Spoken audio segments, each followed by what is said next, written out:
podcast is brought to you by Pella Windows and Doors. Pella of Omaha and Lincoln wants every homeowner to have the best quality windows and doors, and they're willing to bet $100 on it. Call the Omaha or Lincoln showroom, or go to PellaOmaha.com to find out how you can get $100 and new windows and doors, starting at $122 a month. That's PellaOmaha.com.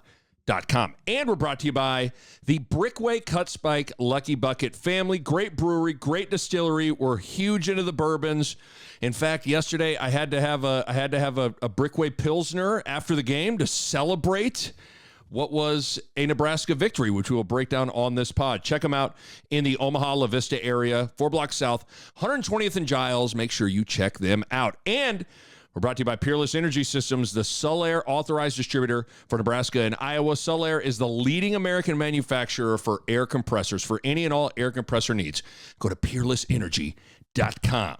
Okay, my friend, Bo Ruud is here. Nicholas Allen Bahe is here, and can I do a coffee check here? You came out strong. Am I like you came out strong and loud? Did I come out? Okay, all right. I'm excited. I'm very excited. This is first of all, is Nebraska. You're not feeling meek today. I like that. You're just don't want to be meek. Sometimes when you lose, you just kind of. This is a win. You know, loud and proud. Nebraska beats Rutgers 14-7, and it's a weird game.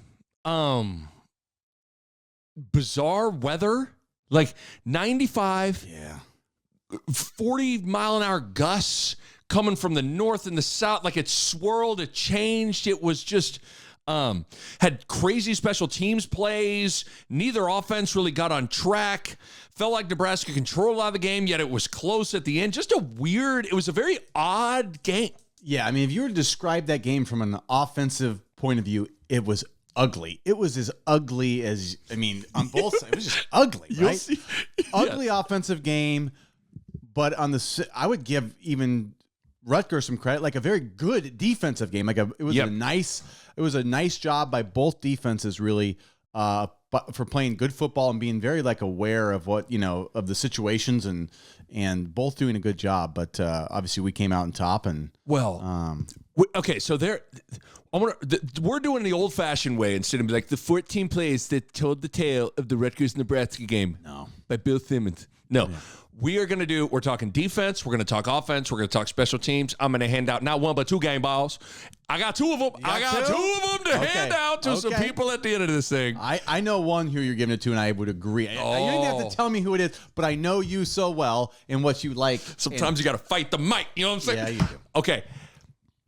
But quick preview for the offense that we'll talk about. We'll start with the defense, but they're basically we're going to talk about the offense. There were 5 good plays. Yeah, not many. I mean, it was a ugly game. There were 5 good plays. We're going to talk about all 5, but there were 5 good plays. So just buckle up for the 5 good plays. The 5 good plays that told the tale of the Rutgers. Okay, we got to start with the defense because what a mother effing day. Yeah. Only gave up 7 points, 2 interceptions, had the goal line stand that made I tweeted out a gif of Stone Cold Steve Austin just did it not kind of feel like after that goal line stand you could Steve Austin.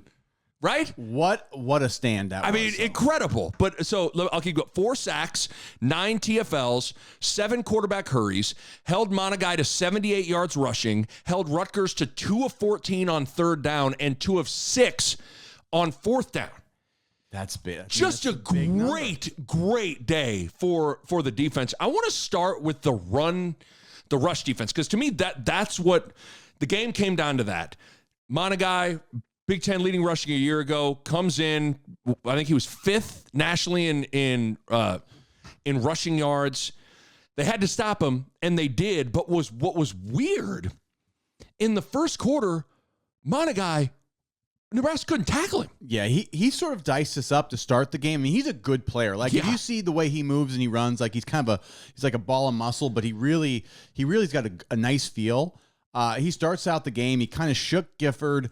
And he started piling up yards. And I feel like that first drive, he got it going, but our response was really good too. I feel like Gifford was just pissed the rest of the game. Yeah, he played good. He played good the rest of the game after the first play, but I could tell he was just pissed off, right? And I think he's a guy that's better pissed, right? Yeah. So, but it was good to see that the guy got some early success, but we stoned him essentially the rest of the game. Yes. He had Monagai had 64 yards rushing in the first quarter. He had 14 yards for the rest of the game. Yeah. Now, Matt Rule said a lot of the issues, you bring up the Gifford one, he said a lot of the issues in the first quarter were missed tackles. Like it was like, he had one where he reversed fields, he kind of cut back. There. Yeah, we missed there too. So, there can be a situation where you're giving up yards and guys are just running into gaping holes and no one's there. It wasn't quite like that, but they couldn't quite tackle him. Tony White, apparently, according to rules, switched up his front a little bit that messed up Rutgers' desire to run. I will say I was surprised how quickly Rutgers just kind of like gave up on Monagai. So he has 8 carries in the first quarter. He only had 2 in the second quarter. And then he had 6 in the third quarter and 3 in the fourth quarter. But it kind of felt like after the first quarter that he was rolling, they went away from a lot of them. It was Nebraska, but what did you? It was the wind too. I think they I noticed a few times when they got the wind is when they threw it 5 or 6 times in a row, right? Yeah. Or they had drives where it was more throw heavy. And I think I get that. That's what you do when you're going with the wind a little bit, but your best player is that guy right there. And I mean, I think they needed to just force feed ways to get that guy in space because we were having trouble tackling him. And I wouldn't like to see that guy in space. If all of a sudden in an alternate universe, let's flip it. And this is Big Rutgers. This is the Rutgers recap pod. What you think you better than me? Nebraska thought they were better than us. Hold on, I'm going down to the shore. I'm going down to Jersey here. I'll be back. I got a pie in the oven. I don't know why. I'm Boston all of a sudden a little bit. I'm not sure. I got some laundry to do. I'll be ready for this. Jim Tan laundry. What the hell was Shiano doing? Monagai. If it's me, I'm giving the ball to Monagai every play.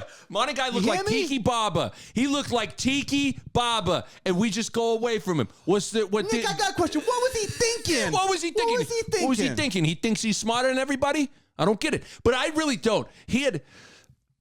it's almost as if I'm trying to think of a basketball analogy because Dikembe Mutombo, RIP, Dikembe Mutombo comes out of the game. You're like, okay, he's out of the game. Let's throw it. We got to throw it into the post because Mutombo's out of the game, even though that's not what we really want to do. Yeah, I was just surprised. Every time they didn't hand the ball to Monagai, I was like, what are you guys doing? I didn't know did you notice anything because Damon tweeted something about it where Tony White switched things up with his front that had Rutgers a little I don't know exactly guessing what they did. They were shifting a few times. I don't really know exactly what they were doing, but it definitely seemed to stifle them a little bit, right? Yeah. It seemed like there was not very much room on just the basic plays. I mean, the only thing, if we're playing armchair quarterback here, right?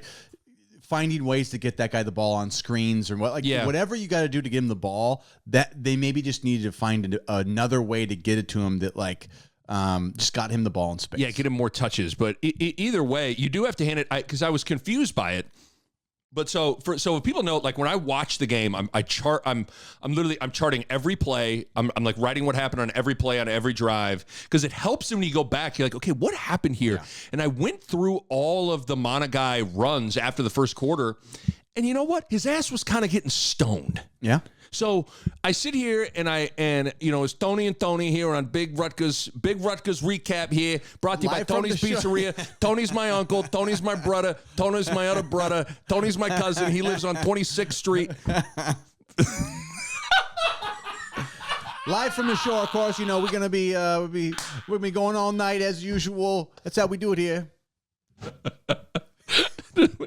But as I was going back through it, he was getting stoned. So you do got to tip your cap and Nebraska's rush defense. There's a reason they were like, this ain't happening. And in Cal Kamanis, I think he had success on a few plays. Some of their RPO stuff where it was a timing throw where it was they were throwing the outs. Yeah. But I don't know. I did feel like he didn't have it. He was a guy that I don't know. I feel like maybe they put too much on him to win that game, and I don't know. But again, I think we got a hand. So two things. Tony, big Rutgers recap can be right in their questioning of it. But you also got to say Tony White. Tony White. The real Tony. Not affiliated. I like that Tony White guy. He's not affiliated with a Tony podcast here. You got to hand it to them. They also kind of forced Rutgers, I guess, to kind of go away from it.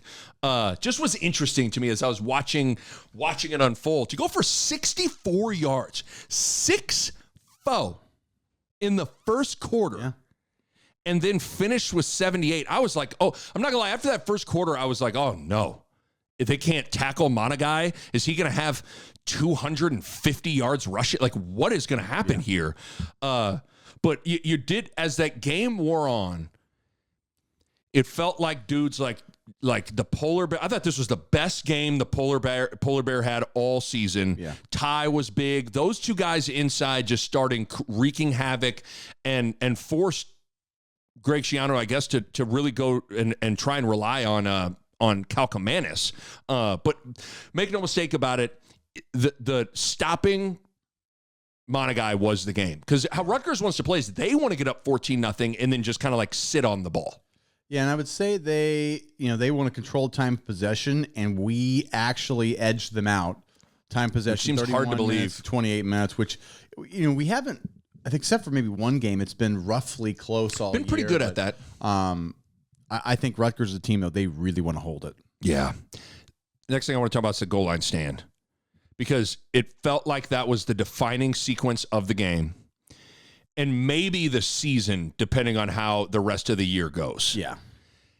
Because if Rutgers goes and scores there, with how the special teams was looking and the offense all of a sudden was operating, maybe that game unfolds differently. But it's just, those things are such huge momentum swings. To go from, oh my God, they blocked another punt and they score a touchdown and silence the crowd, and then all of those demons of doubt ramp back up. Instead of all that, you stuff them at the goal line. The crowd is electric. The defense feels great, and Rutgers is deflated. Yeah.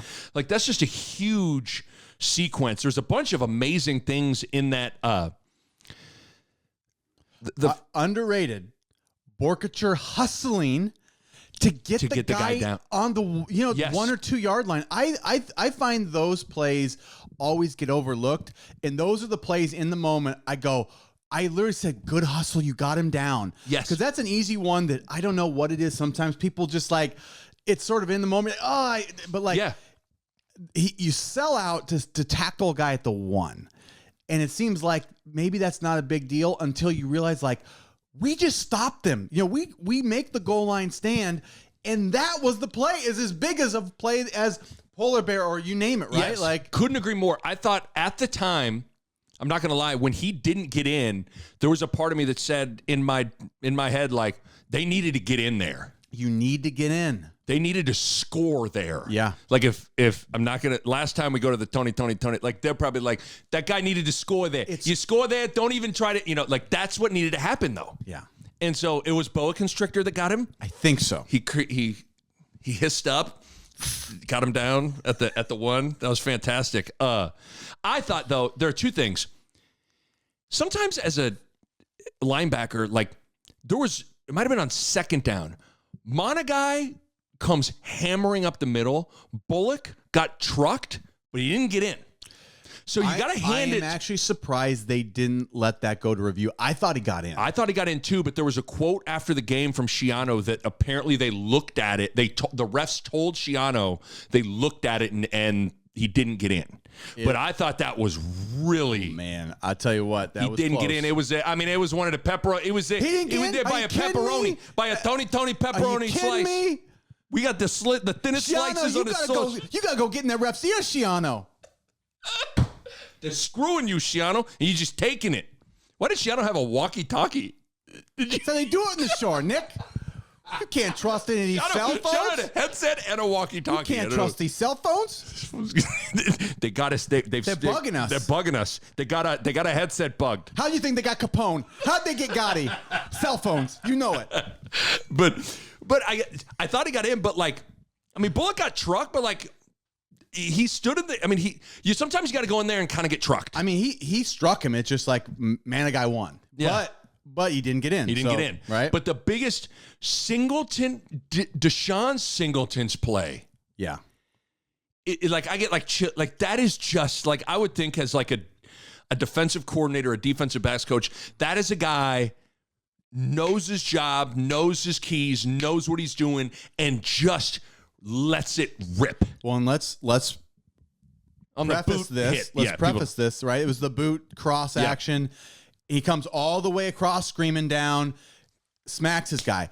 Who got beat bad on some goal line play action type motions a couple weeks ago? Singleton a couple times against Illinois. So like that's great to see. Like I want to give him like extra credit right now because we kind of came hard on him. Yeah. Because he had a rough game, but like this is a guy that like, you know, like he learned from some of his mistakes. He was dialed in, strong eyes. He goes and makes the play. So you got to give credit for like when these guys like, when they learn from their mistakes and then they make like a big play like that. And it's always easy when someone messes up to tweet, to come on a radio show, a podcast, and criticize a guy. But you gotta give them love when they step up. That's right. That's like right. that was just a great play. Yeah. Like great play. Opposite side follows him, hammers him. It just was an amazing play from Deshaun Singleton. But that goal line stand that was pretty sweet. Yeah. Especially at the student section right there. It had to have been loud as hell during that sequence. So, I mean, just the defining sequence of the game, maybe the defining sequence of the season, depending on how the rest of the season plays out. The pass rush, pass defense, kind of want to get into that. Because Cal Kamanis, here's his final stat line. 15 of 37, 2 interceptions, a QBR of 19.3.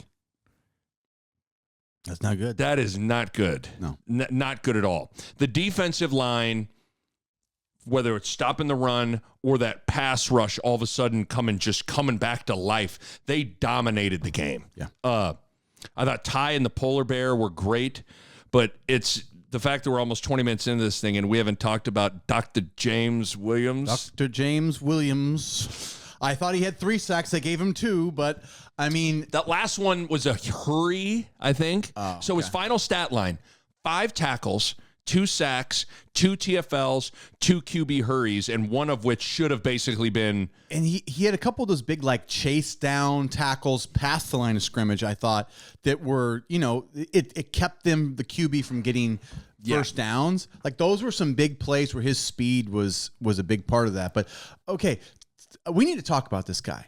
There's something special about him. And here's why. It was like he came off the sideline, and the way everyone reacted to him tells me a lot about him. Yeah. And I don't know anything about him other than we call him, he rocked the baby, the first play he's ever been in the game. That's right. We're the only ones, because people, apparently his nickname is the Sack Man.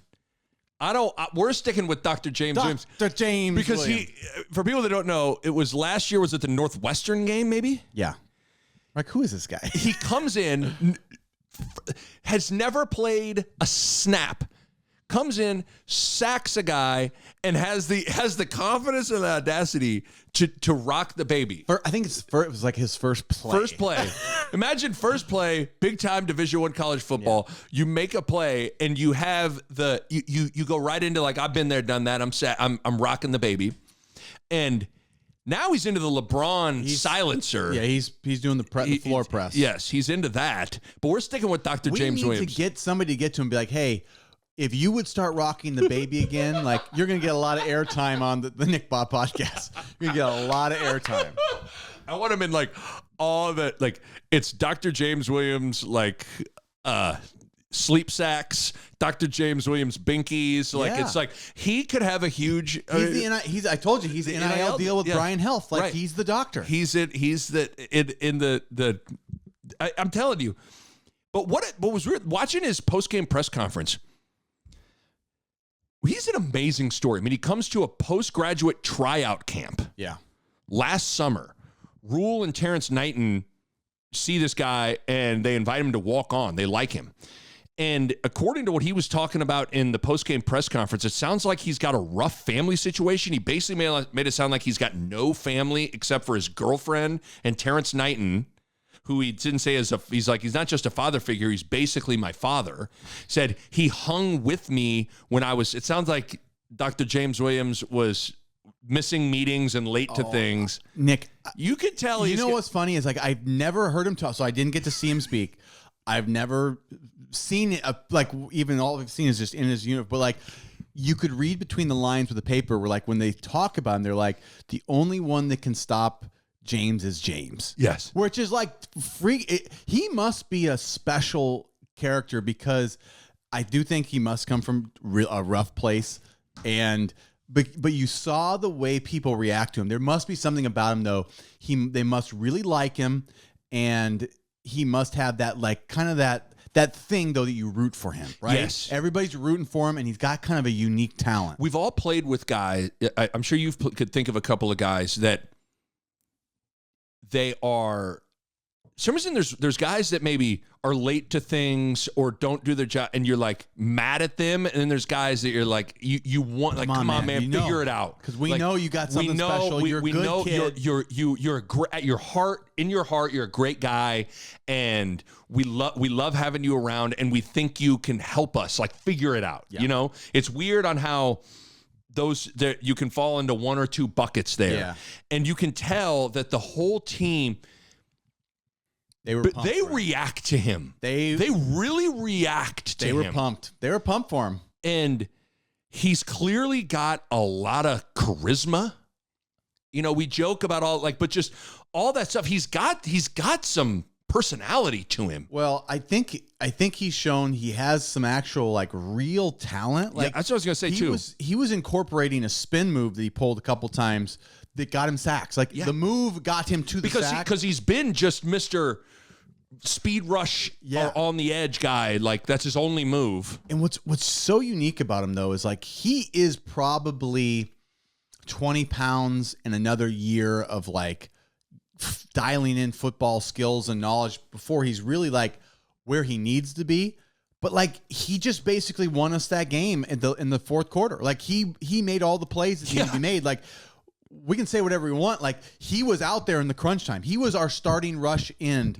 Like he's our number one pass rusher right now. Yeah. And you got to tip your hat to him. So yes, I actually think he's got a lot of talent for his potential, but he's doing it right now too. So you got to give him credit for what he just did. I mean, because the sequence, he had two big sacks. The one to see, I mean, the one basically seals the game. They called it a QB hurry. But then even after Rutgers wide receiver drops the touchdown. Yeah. The very next play, 3rd and 5, Dr. James Williams says scalpel and goes to Calcamanis and removes his appendix. There you go. And I just there's something about this guy because you brought it up. Like the thing about him that is above all those other things, the rock, the baby, the silencer, all that stuff, he's got real talent. He's like 6'5" and really long. He's got the long limbs. Like that's what you look for, right? But he's also super raw. Like you can tell he's like learning on the fly almost. He hasn't played a lot of football. I think he started football when he was like a senior in high school, which means like you missed those like developmental years. I don't even know how you. Yeah, but he's got the long limbs. He's a little skinny right now, but he's got a great first step. He's got a natural bend, and he's got all the natural things that you just can't teach people. I really think that there's some things you can teach, and there's some things like. Well, this guy's born able to do it. Remember forever, Nebraska has been starving for a pass rusher. Basically, ever since Randy Gregory left, they've been just starving for a real pass rusher. You thought it would be O'Shawn Mathis. I wrote a song about him. Mathis got sacks, didn't quite pan out, which is unfortunate. It was a great song, too. It was a great song. It was a great song. It was just tragic for the song's sake. That was supposed to be blaring on the big speaker. He let me down. He did. He didn't let, Garrett Nelson had like a moment where all of a sudden he was kind of like pretty good. He had a moment where he was pretty good. But other than that, we've been sitting. One of the talking points has been kind of like our pass rush. Can you create a pass rusher, or do they just kind of got it? Yeah. And he seems like one of those guys that I'm certainly not saying he's the greatest pass rusher of all time, but he has some natural pass rushing ability that kind of feels like it needs to be there to become a good pass rusher. It's hard to just go to pass rush camp and become one. No, I think he's got probably the most natural ability to pass rush. Like whatever that talent ability thing is that like it comes out of him very naturally. I think he's obviously like of all the guys that they're playing right now, he needs the most time in the weight room. You can just tell it's just more running off raw talent right now. Princewell's our other guy that I was very excited for this year, and I think he's also got a lot of talent. I think he's another full year away too. He needs another year to kind of hone his strength, and I think just he's having trouble closing. Like you've seen him, he's been very close about 10 times this year and can't get the sack. Where Williams will at least, I think he's gotten a few sacks. Yep.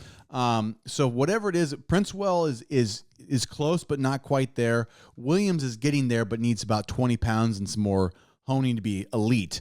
And then I think Ty's turned it up.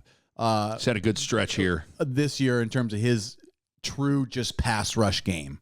I'm trying to look at if James Williams is tied he's got 4 sacks on the season. Yeah, that's got to be our leader, right? I think that's leading the charge. Ty's got to have 3 at least. Ty Robinson's got 4. Him and James Williams they're tied for leading the team in sacks. Yep. So but you're like when he gets near it, he usually seals the deal. Yeah. But what a game, what a story he is. He's as easy of a guy. I mean, the amount of my Twitter is blowing up with Dr. Gifts and he needs to lean into it.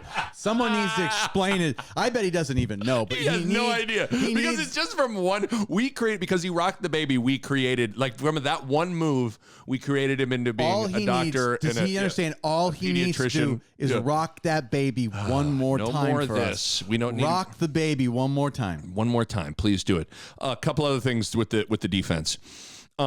You know who's a baller? Is Zaire Wright is kind of a baller. I think Zaire Wright is not leaving the island. You know how you don't want to be on the island, but when you get put in the island, you see who's real. Tom Hanks. After a little while, he didn't want to leave. Let's be honest. Some cornerbacks are Hanks the first couple of days on the island of Castaway. He's Hanks at the end where he's picking off marlins from like 40 feet.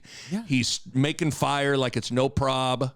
I mean, we left him on the island after Tommy got a little foot issue. Plantar fasciitis, yeah. And he should put like like blood on his glove and mark like a couple eyeballs and like a little mouth. Like and Wilson? He calls it Wilson, yeah. He call it Wilson because he's on the island. By the way, speaking of movies, he was in Space Jam 2. Yeah, he was LeBron James' son. It's interesting. Basically we need. I want a full sit-down 60 minutes with Zaire Wright and Dr. James Williams and just be like, who are you guys? By far the 2 most interesting guys in the team. I mean, by far. Yeah. Like, Zaire Wright was in Space Jam 2. Yeah, I mean, it's Do you think they hand him, like, the role, like, you'll be playing the role as a lockdown corner? He's like, Okay, so he's all by himself out there. I'm a method actor. Okay, so he is just all by himself out there? So this guy that I'm playing is really confident. He's so confident. He's going to dance after every time he knocks the ball down. Okay. I've noticed in my character study, defensive backs are cocky and can dance terrifically. So there must be some correlation between this confidence and success. Let me connect those dots. I'm going to lean into this character. Why are we like... Picture him at his locker. He's got like a robe on with a pipe, and he's just like reading the character of defensive backs. He's like, okay. How'd you do it, Sierra? Acting, I did it. But he played great. I thought Buford had a pretty good game as well yesterday. Well, Buford had a couple bad moments. Yeah, he did. Too. But so Buford had like the big play on the goal line, right? The big 4th down stop. But he also like fell down, a couple pass interference. So like I think he had like some really good moments and some really bad moments. So he was he was a roller coaster that day. His NIL deal is with Worlds of Fun. Do you like roller coasters? I'm Marcus Buford. Sometimes I'm up, sometimes I'm down, but it's a fun ride. Come ride the Timberwolf It's just like a game with me. We're up, we're down, and at the end of it, we want to do it again. Couple other nuggets here. 15 of the 19 third quarter Rutgers offensive plays were in Nebraska territory. These were high stress, high leverage. Like, did it not feel like the whole second half, the defense was just like, the White Walkers were at their door, and it was Hodor just like holding them out of there. Yeah. It was one of those games where, like, man, it was like you can't predict sort of that scenario of that much time spent like sitting in your own territory. Yeah, just fighting it off. I don't think if you were to tell us before the game that they were going to spend that much time in our red zone, right? Like, I just don't think we would have been able to comfortably say, well, we're going to win it, right? So, but they stepped it up, man. No, I mean, this to me was like, so we've talked a lot about winnable games in the past that we've lost, and that's what we talk about. If you were to tell me those kind of scenarios, this is a losable game that we finally won, right? So this is how we're talking this year. We're talking about losable games that we're winning. That is the biggest change I felt in the last 6 years. Is this is how we're talking about games now? It's really the past 2 weeks. Yeah. Now have felt like games that in years past they get 2 field goals blocked, they get 2 punts blocked, they like all of a sudden the offense, and it feels like in years past, Nebraska would have been 0-2 in these last 2 games. These feel like losable games by some of our team's performance. And just these, like big back-breaking plays going against you. And somehow this year, Nebraska is like, no, everybody calm down. And it helps to have there's nothing quite like a defense, and in particular, a defensive line to just...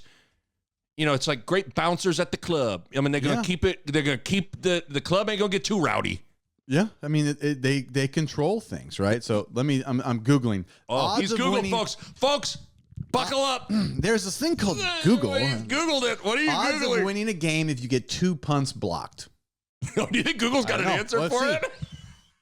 The odds of winning a game up 2 punts depends on how the ball. Don't give me Google. Depends. Jesus, it doesn't depend. Google. Give me the number. Don't give me that. You're supposed to come with a concrete percentage. Let's go to ChatGPT and say, ChatGPT, do this one better. Okay, watch this. This is where ChatGPT needs to I'll believe in AI. I'll believe the hype if he answers this correctly. Okay. Give it to me. Come on, Chat. Come on. What? It's got to be. It depends. Don't give me that. I mean, give me a percentage. It's got to be. I just said, give me a percentage. And it just gave you a random percentage? No, let's see if it does it. Oh, come on. Come on there. Come on, let's do it. Come on, give it to me. Because it's got to be. This is where they just won't. You have to lose a high amount of games where you get 2 punts blocked. Okay. What's pushing their chance of winning to? What's the Terminator got for you? I mean, roughly they said it pushes the team's chance of winning, but I think it's got to be. Could be even way lower. So it's like they're basically saying like you have a 40 to 50% chance, additional 40% chance of. That seems like winning. That's bad. I can't imagine. You should have like an 80% or 90% chance of losing. If you get 2 punts blocked, yeah. two punts blocked, I would think you're more in that range of like you lose north of 70% of those games. I would say it's even more. I bet you it's more like 80 to 90. Imagine if you plugged it into like you throw an interception, you have 2 punts blocked. Yeah. It's got to be pretty low that you win those games. But it is amazing what 2 weeks can do. Yeah. After a few shaky moments against Northern Iowa and then a shaky second half and overtime versus Illinois, everyone was a little worried about the defense for a little bit. And man, here we are 2 weeks later, and that defensive line seems legit again to me. Tony White, whatever, he's figured something out, right? We talked about Tony White getting out schemed. Did it feel like Tony White got out schemed the last 2 weeks? No, it does not. He has adjusted. Like, I feel like this is what we were wanting to see from Tony White as a coordinator. It's like that feeling you get where you're like, the plays they're calling are just beaters on us. Like, it doesn't feel like that. It feels like when we're missing plays, it's like we got guys in position. They either make or miss the tackle. That's on the players more than, right? So Tony White's doing a good job of putting our guys in position to make plays. How about this? Ben Stevens tweeted this out. 43 FBS defenses have forced 8+ turnovers. 16 FBS defenses have forced 15+ sacks, have recorded 15+ sacks this season. 11 FBS defenses are allowing less than 14 points per game, but only one FBS defense is doing all three, and that's Nebraska. They're giving up 11.3 points per game. They have 20 sacks, and they forced 10 turnovers. And once again, because it held for another game, and Iowa gave up one to Ohio State. Might have given up two. I don't know. That one ended up 28-7 maybe. Nebraska is the only power conference team in college football yet to give up a rushing touchdown. It's those are some good stats. Like, I think that's where it's hard to do this. But when we were riding high before Illinois, the greatest defense ever, Illinois happens. Is this defense terrible? A couple weeks later, it's great. This defense is great. So what has changed? Not that much. We were probably a little over-enthused. Then we went with 2 foot. Like, we're a good defense, and I think it's okay to say that. We're not unbelievable world beaters, but we're a dang good defense, right? And the Illinois game shouldn't change that. It just, to us, it basically reminds you that you have to play every game. You got to be dialed in. And if your coordinator's not dialed in and your players are not, like, you can look real bad from week to week. You're exactly in the Big Ten and at this level of football, and you played it, you know it. Even for the good teams, your margin for error is still way thinner than you think it is. Yeah. There are very few teams that can come out and get out schemed, and maybe their eye discipline and their details and their keys are a little, and they still. I think the parity's real, Nick. I think it's more real than ever. I mean, yesterday was crazy in college football. Vandy beats Alabama. Mm-hmm. Vandy. Yeah. Vandy beats the number 1 team in the country who just beat Georgia. Yes. Like, they're not like a fluky number 1. Like, they got some dudes. Yes.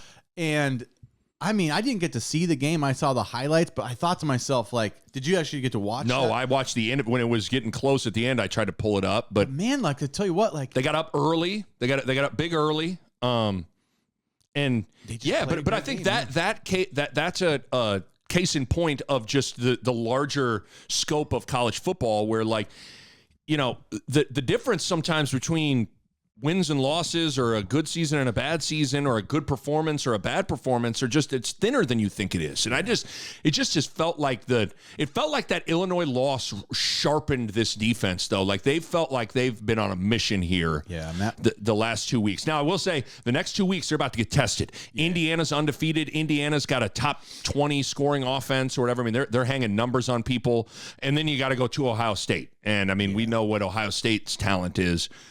You know, it's really, really good. Couple of things real quick before we get to the offense. And you know, we already talked about the Tony podcast, brought to you by Tony's Pizza, the best pizzeria on this side of 36th Street. If you go to the other Tony's, you're an idiot. I thought you're a flipping idiot. You're an idiot. What's the matter with you? I come over here, smack you, smack the pepperoni out your mouth. Oh, you got a calzone from the other Tony's? It's not as good as my Tony's calzone. Okay. You get garlic bread? Why you get garlic bread like that? The decision, I didn't think it was a very well-coached game by Rutgers. I thought the decision to go away from Monagai was a little like, what are you doing? And then I felt like, and we'll get into this with special teams, they went after certain punts and didn't go after certain punts that I was like, thank you. Mm-hmm. Like Buschini, after the goal line stand, they didn't go after that one after you had just blocked it. Yeah. And then even the one at the end, the dagger, they didn't go after that one. Yeah. And Buschini punts it to McCook.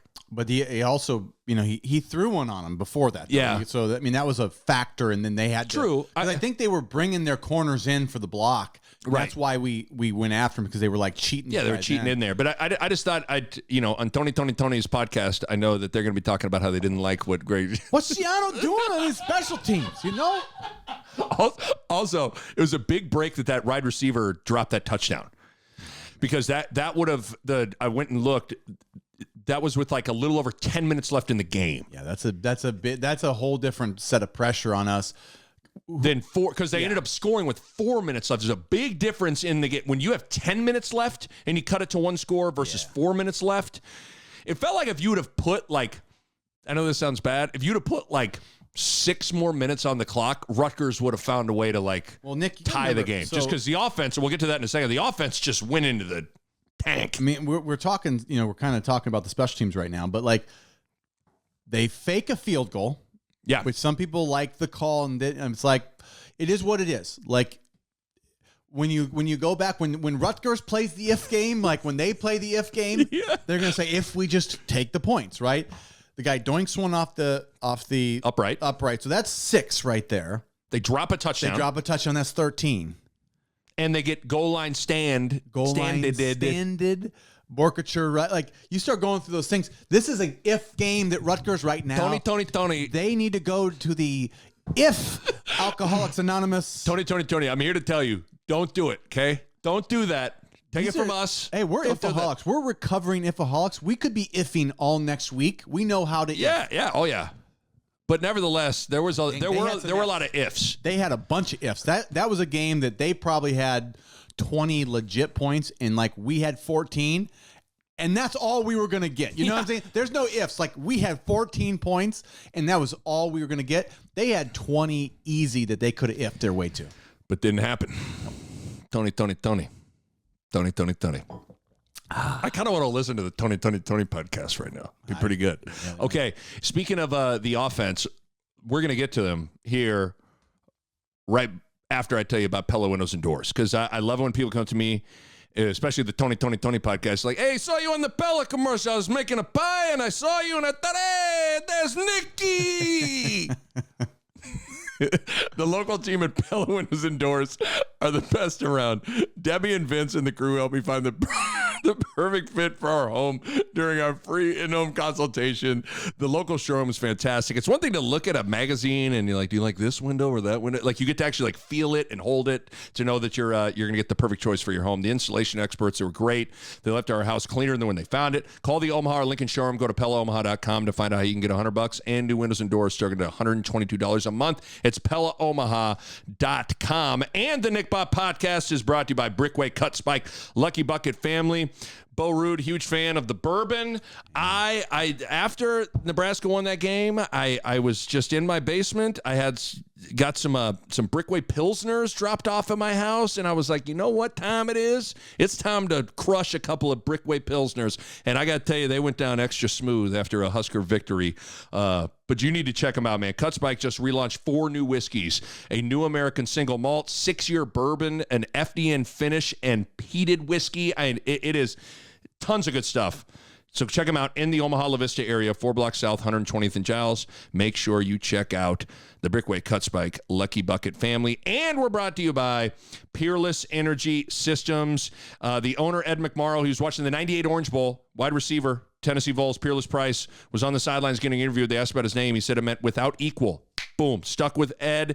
That became the motto of the company when he launched it in 1999. And Peerless is the sole air authorized distributor for Nebraska and Iowa. They go to market via local distributors to make some of the best air compressors and ancillary compressed air equipment in the industry. So if you're in manufacturing, food processing, transportation, utilities, refineries, you got a auto body shop, even you got a pizza shop like Tony, man, you need sole air, you need Peerless. What are you doing, huh?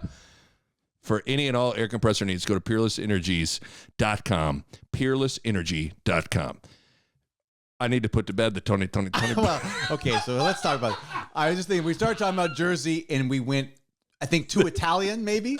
They become Italian. Jersey's about an attitude and an accent a little bit, but you are fully in Italy right now, Nick. You know what I'm saying? I went 100% Italian. You just went Italian. I apologize for that. But it was great. Okay. So let's not stop. Let's not stop. It might come up again. The offense. Oh, yes. Holy guacamole. Tale of two halves again. Kind of been the trend this year. I don't want to go too far with it, but like the whole season, it's kind of been like they've been good in one half, and then they've been not very productive in the other. Like mostly second half struggles, except for Purdue. It was flipped. Yeah. Pretty good in the first half, though. This against Rutgers, they had 14 points, 206 total yards, 2 for 2 in the red zone, and 1 time of possession. Like at halftime, I didn't necessarily go, "Oh man, what's going on with the offense?" Like they weren't great. They were okay. Then the second half, yikes! 0 points, 5 possessions, 5 punts, 55 total yards. 30 of those yards were Buschini's fake punt throw to Lloyd. You could argue that's our worst half of football. Offensively, that was our offensively worst half of football because we were. The defense gave us so many chances to just put that game away, and they really didn't do them any favors. They really did not. It is amazing to think about. Maybe Sam McEwen can go dive into the numbers with this. Like, I'm hard pressed to think that there's been there can't be. It doesn't get much worse than 0 points, 5 possessions, 5 punts, and 55 total yards. That's bad. That's really bad. Now I will say this. Field position was a factor. Nebraska's second half drive started at their own 2-yard line, own 2-yard line, own 20-yard line, and own 3-yard line. Like those are just like drive killers, especially when you're in a funk.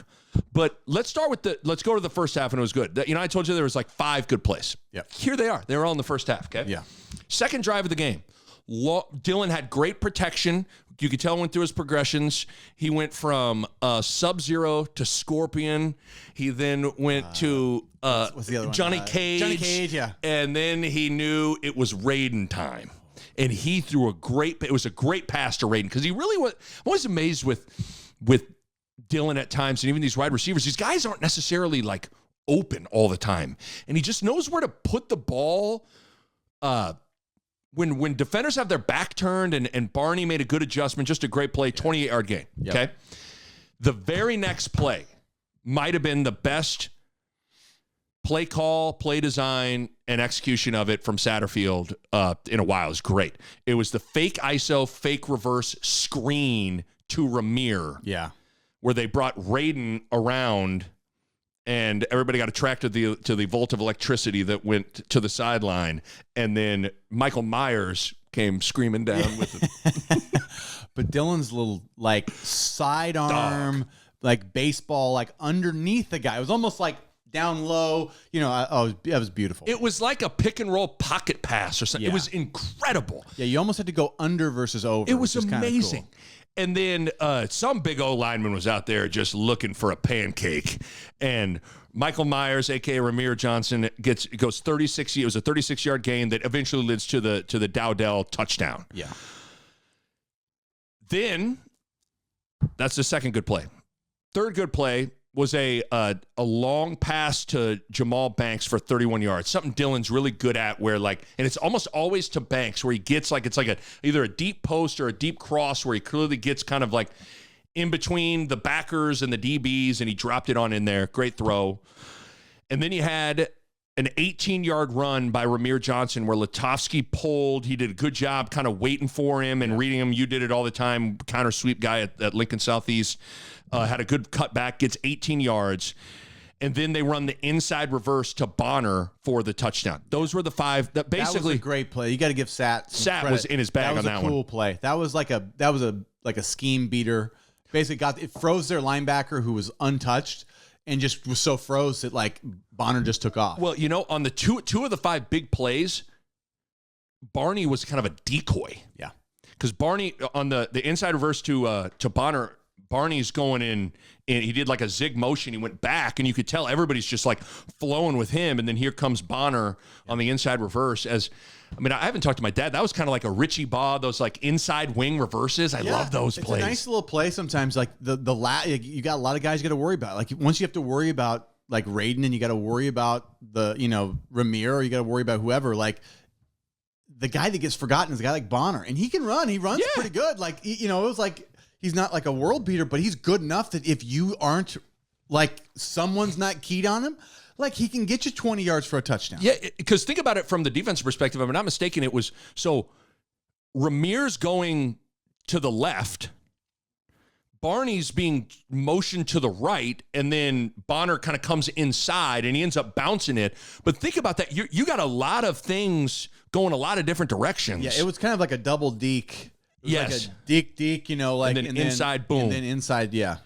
But those are the 5 plays. And that's about it. Like if you're like, highlights, Nebraska, Rutgers. Well, so if I had to sum it up, like with let's talk about the positive and the negatives, right? So like if I just start with the positives, what I saw, I see one good thing to take away from this game. We are solidifying at least one piece of our identity, which is 4th and short, got to have it. 2 games in a row now, we've ran power, right? Like a tight end wing, everybody's blocking down, you're pulling with... You bring in Dowdell, and it's like Liebentrick and Lindenmeyer, and it's like their heavy package. Yeah, and what's the left guard, 51, Justin Evans Jenkins? It's Evans now, yeah. Evans. So Evans is we're usually running behind him on a pole. They can go both ways, right? So you want to be able to go both ways. But we've sort of established like power's kind of like our gotta have it play. They've been able to do that and execute under center on short yardage plays. I literally wrote that down. All things I like. I love it too. And they've established you pretty much know it's coming, right? Yeah. And that's a lot of times you like surprise for most of the game. In short yardage, whether it's the QB sneak push that the Eagles do, whatever, like it's coming. And you can't stop it, right? So it's okay a little bit to have the, your pet plays and situations or your tendencies. Like and everybody in the building knows it's coming, but can you stop it, right? They might go left, they might go right. So it's still hard to stop. I totally agree. We're agree. at least establishing the willingness to say, we think we can do this. Because I think they scored a 4th and goal at Purdue on it. They did. And they converted a 4th down on it. It might have been the first drive of the game. And then they scored. And they score on the goal line. Yeah. You're exactly right. Like the one thing moving forward until proven otherwise, 4th and short, 3rd and short, gotta have it. 4th and goal at the what's coming. You know it's coming. So now they don't always have to do it. But it's to me it's a mindset of they think that they can get it. They got their gotta have it play that they're really good at. So like usually with your gotta have it's, you practice blocking it against anything and everything, right? So that's why you get really good at 1 or 2 plays, because you have to take about 1,000 practice reps of like, what do they show us? This, and can you block it out of anything almost, right? Yeah. So that was a seminal moment for me when I spent my year in New England, but Belichick had one play, zone lead left. He said that literal phrase, like, if we gotta have it, this is what we're running. He goes, everybody in the building will know it's coming. Yep. We're still running it. This is our gotta have it. And they always did it, basically. Like zone lead to the left. Like it was just basically behind like Matt Light and Logan Mankins were like their big O-linemen that they always ran behind. So, but they're always going to run it, and they got really, really good at it. So that's something like kind of like, it's weird to think everybody knows it's coming and you still run it. But I think when you got to get half a yard or yard, you just got to have a play that you feel like everyone's confident in it. Like you said, we've repped it. We've repped it against every look. You got oftentimes you got your best guys in their best positions, I'm totally, if we're starting positive here, because now we're going to go to the net, like they had 5 good plays, and I think they've developed the gotta have it play. Right or just even the mindset. I'm less concerned about the actual play as much as they have now established they're willing to run the ball on short down, man block out, like from under center. And now like you establish it, well, now you can go the other direction, or you can play action because you've built that identity where now you can kind of build off of that. I love it. I love when you reference your time in New England with Belichick. Okay. We got to talk about Dylan. Yeah. My only note on Dylan was he's human. Yeah, I felt like he was due for a stinker. He just was. Yeah, he's a freshman. He's human. He's human. You don't play great every game. And I was thinking about before the season started, or maybe it was after the first couple of good games, I was like, there's going to be a game where he's not going to have it. Yeah. Can you win that game? And luckily Nebraska did. But what was weird, so he clearly was on the struggle bus. He started 7 for 10. He wasn't like he was just like bad from the jump. He started 7 for 10. He then went 6 of 17 for the rest of the game and 2 for 9 in the second half. But after the interception, it was like, after the interception, it just kind of really eroded. After the interception, he goes 5 for 14. He was sacked 3 times, and he had an intentional grounding. Yeah, he showed like the human element of, man, you don't got it every week. You're young, you're still learning a lot. Like that was revealed a little bit this game. But what luck though, it came in a game that our defense played out of their mind, right? Like our defense picked Dylan up when he needed him, right? So a lot of times when a quarterback, has their first coming out of like a real bad, like it's usually you lose. So we got to let Dylan play a less than game for him and still come out with the win. Yeah. Right. So he did, like, it was some of his things. He'd been so good. The awareness, like, he was holding the ball longer, taking sacks. He missed guys. They ran, there was a little sprint out to Raiden, I think, late that Raiden was open and he just didn't throw it. I think he was hesitant. I think he threw the pick and he was a little bit hesitant about turning the ball over. He held it longer. He took sacks. He wasn't as elusive as he needed to be. He even missed. He did one of his, like, there was a guy that was, it might have been just like a screen pass to a wide receiver. I can't remember now if it was DeBon, and he just missed him. Yeah. And you're like, he was off. Rule, I think, mentioned this in his post game that, like, Shiano was doing some things that was really confusing him. And I think you could tell we had trouble identifying where to throw the ball, and I don't know if our receivers were getting open at all. Right. I'm guessing they weren't, because Dylan's usually pretty good about finding the open guy. I don't think we were getting open. I don't think Dylan was dialed in with adjusting to Shiano. I think that's where, at the start, we talked about our defense played really good. I think their defense played really good too. They were physical. Mm-hmm. They came up. Our running backs were not breaking tackles. Like, we were not winning in the open field. We had opportunities where it was 1-on-1 and they were winning. Like, they were tackling us. So our running backs need to do a better job of, like, make something happen. Like, nobody was breaking tackles. Did you see a broken tackle? Maybe Ramir broke one. Not very many. Emmett I don't know. Broke one or two. Maybe. But, like, the running backs have to win more. And Dylan, this was his letdown. He just had a stinker, He had a bad game. And I also think there was some confusion, but sometimes you throw a pick. All of his other picks were not picks. Yeah. This was his first real bad. It wasn't just a pick. It was a bad pick. Like, he didn't see the backer. He threw it right to him. And a huge part of quarterbacking is how you respond in games in those moments. All of a sudden, you throw a pick, your offense isn't rolling, your special teams is struggling, you're in a close game. I think you could just feel the winds howling. Yeah. Like, he just was in a scenario. He's probably never been in a situation like that where he wasn't playing well. He made a bad play. He wasn't seeing it. The wind's crazy, all those, there's pressure, all that. And he struggled a little bit. Yeah. I'm not worried about him at all.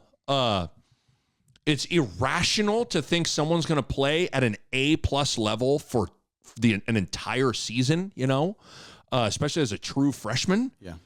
But yeah, he struggled. I think we should all take some solace in the fact that he got to experience a rough game and we got the W still. Right. This is the difference. This is a major shift in our program. If that is the case, we get to develop while winning. It's the best of both worlds in my mind. The running backs, carries wise, like they ended up 33 carries, 124 yards between the three of them and 1 touchdown. But I'm not sure if that picture cleared up any at all. It felt like this was the game that they let Emmett Johnson go through the buffet first. They were like, Emmett, go ahead, grab a plate. He was like, really? Really? Like, go for it. He's like, all right. And he, like, spilled his plate in the lunchroom. Whoops. But so Emmett Johnson was just okay. Dowdell, 14 carries. Emmett, 14 carries. Ramir got 5. Ramir had a nice little bit. Like, I don't know, Nick. I'm not seeing anybody separate, and I'm not seeing anybody really change the game for us right now. Like, nobody's just making people miss. I think one of my takeaways, and he ended up with 78 yards, but one of my takeaways as I watched Monagai in that first quarter was like, I wanted to say to everybody that's like, man, Emmett Johnson is great, and Dowdell. It's like, guys, that's what a real running back looks like. And Monagai's not even like, he's not elite. He's not elite, but like very good. He is better than all of our guys. Jesus. I mean, by a mile. Yep. Okay. But that's where sometimes it takes seeing a real one to be like, yeah, that's what a real one looks like right there. Again, I don't think those 3 guys, they're not bad players. They're good players. They're solid players. They're tough dudes. I trust Ramir. Like, I may have put Ramir Johnson for emergency contact information. If I need Ramir, he's gonna get a phone call. He's been in college for 7.5 years. He's got a couple degrees, I'm sure. He's absolutely is, but I'm just not sure that picture cleared up okay or cleared up any. We're still trying to figure out our whole run game identity. It's still a little bit. I know. Other than establishing a little bit of that, like we talked about the short yardage thing, I still feel like in general it's like, I don't know if we can really depend on it. I don't know. Special teams. Yep. 2 punts blocked. Buschini got hit hard on that first one. Yeah. And you were watching it on TV. I mean, Buschini after every punt was just like grimacing. So he got our first fake NIL deal of the year. What is it? Icy hot. They said aches and pains. Brian Buschini, tell us all about how you use Icy Hot in between punts after you get smacked. It's like he needs some. I mean, he was grimacing. He was really selling the grimace. Like he knew. I don't know. Did you know the camera was on? I'm like, ooh. He's like, he'd grab his hip, and he would do like the Macarena. He'd be like, rub a little Icy Hot on there. He needs a lot of it. And just go out there and just make the next kick better. And he needs like a massage. He needs to go to a massage place. He needs to get some Icy Hot. He needs all of that. I mean, but I'll give him this. He got two blocked and he got drilled, right? Yeah. But I mean, he had his best game punting too. I may or may not be looking at him for a game ball. I know, but Nick, I already know he's going to be getting the game ball. 5 punts, 251 yards, 50.2 average.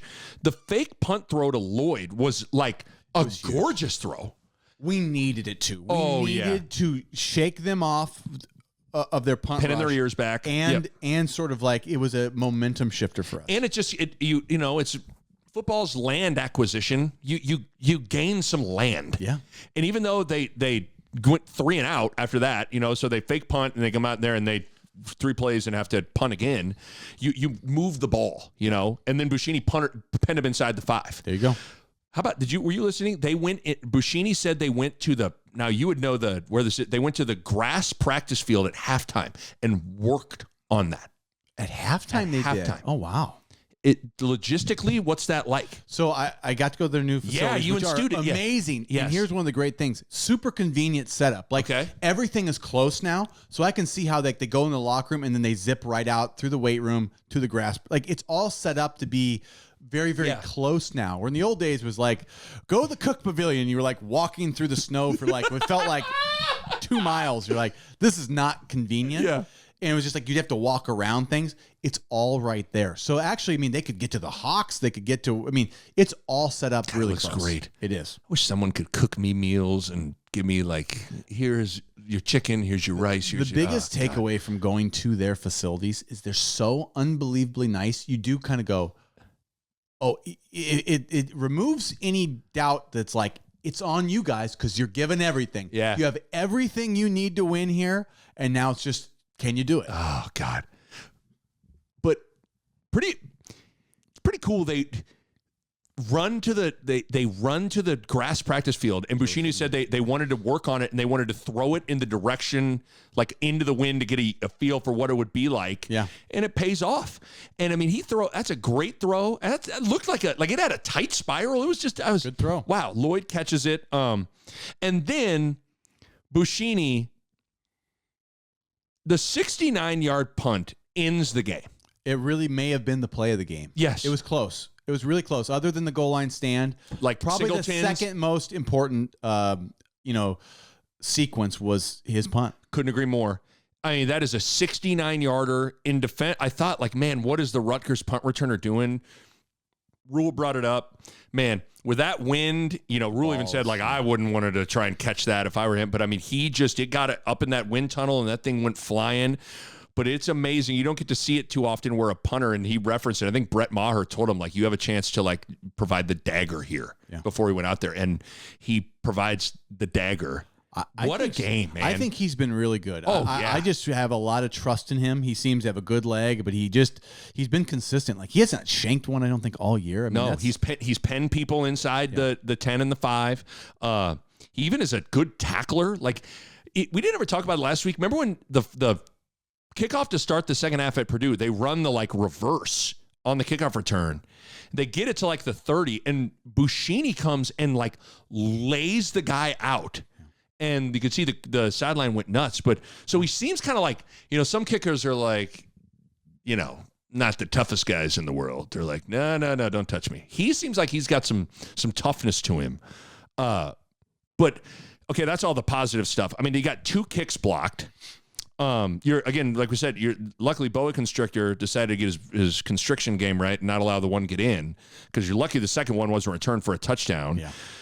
Now, you did a good job stuffing Rutgers' fake field goal. That play design, I don't even know. It was like, snap it to the holder and then just run into the pile. Like, I think I think Space Jam 2 got him. Yeah, he made a nice play. Hartzog made a nice play. I mean, they were very aware. Like, they just didn't get fooled. But I think Rutgers' thought was kicking into the wind.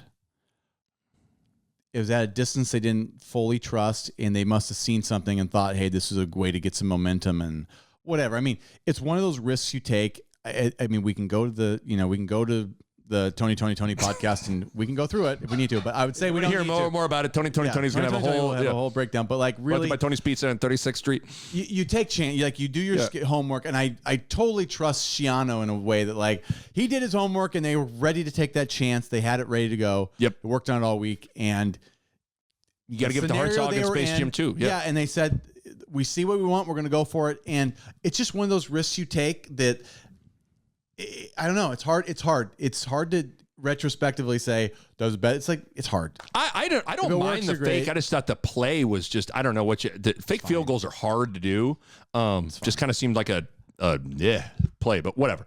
But the special teams right now, outside of Buschini, man, I mean, you can't. Your field goal kicker's struggling. Your snapping is bad.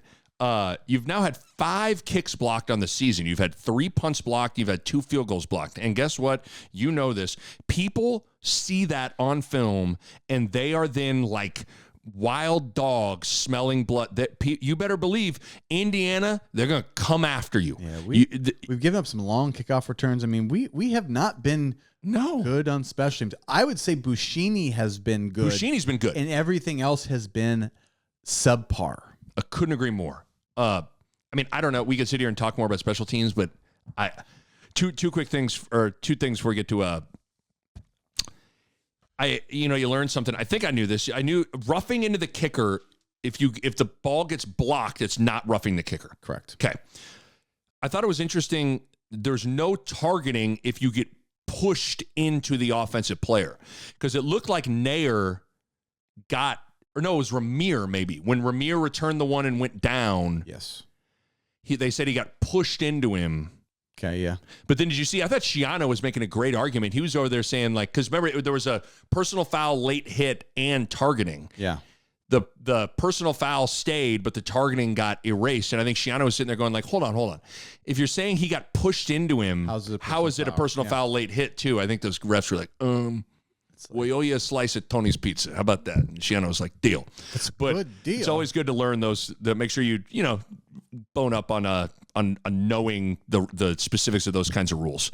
Did you see they did the Oklahoma drill pregame stuff? They call it the bull ring pregame thing. Oh, wow. They called out, I got kind of crunk with this. They called out the bazooka. Oh. And tie. Oh. And people it was, people were, I mean, when they caught, those two guys got down and got in a stance, I mean, it was like, there's just something like, those are the biggest, baddest guys in the team. Those are like, and they're like, okay, these are two grizzly bears going at it. I mean, would you want to see two grizzly bears fight? I'd be like, yeah, I think I would.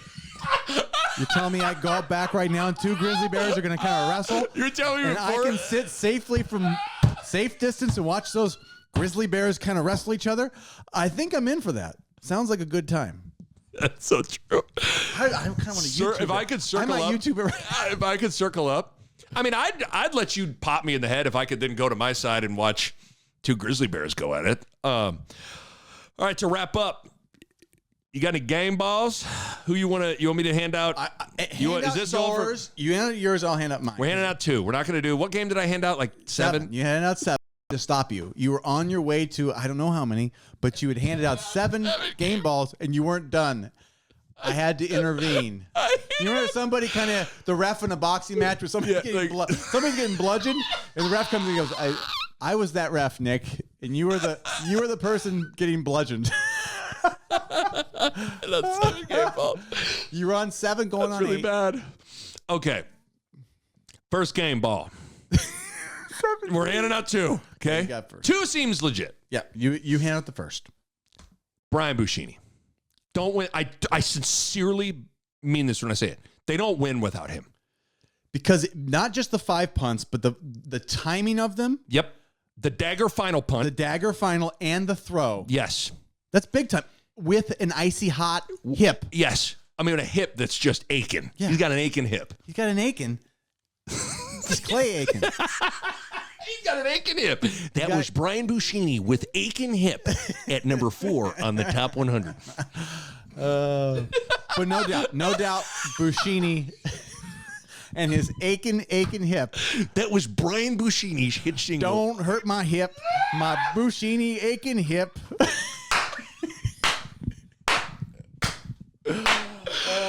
Okay, so Buschini gets a game ball. Buschini gets a game ball. And then my achy breaky hip.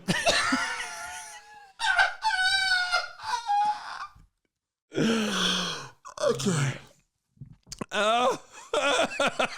Okay, second game ball. Dr. Williams, you need it. Dr. Williams. We're Dr. James Williams. Okay, I'm with it. 2 sacks, 2 TFLs, 3 QB hurries, 5 tackles. Came up with some big. I mean, you could have given it to Ty. You could have given it to Polar Bear. I think it's either you give it to Williams or you give it to the whole defense. So yeah. I think if you have to give it to a player, not just the defense. I mean, we can do whatever we want. Yeah, but I think that's probably right. It was his game. It was his moment. I'm with you on that one. Are we good with those 2 game balls? I'll back it. Yeah. And we always stop right there. Okay, we're done with that. Okay, did we miss anything? Anything before we leave? Anything before we say goodbye? Is there anything that's just pressing on your mind? I think we need to go get a pie. We need to talk about if we don't kick that field goal, hit the post, if he catches it. I need a slice from Tony's Pizzeria at 36th Street and listen to the Tony Podcast. Let's go. A Hurrdat Sports Network production.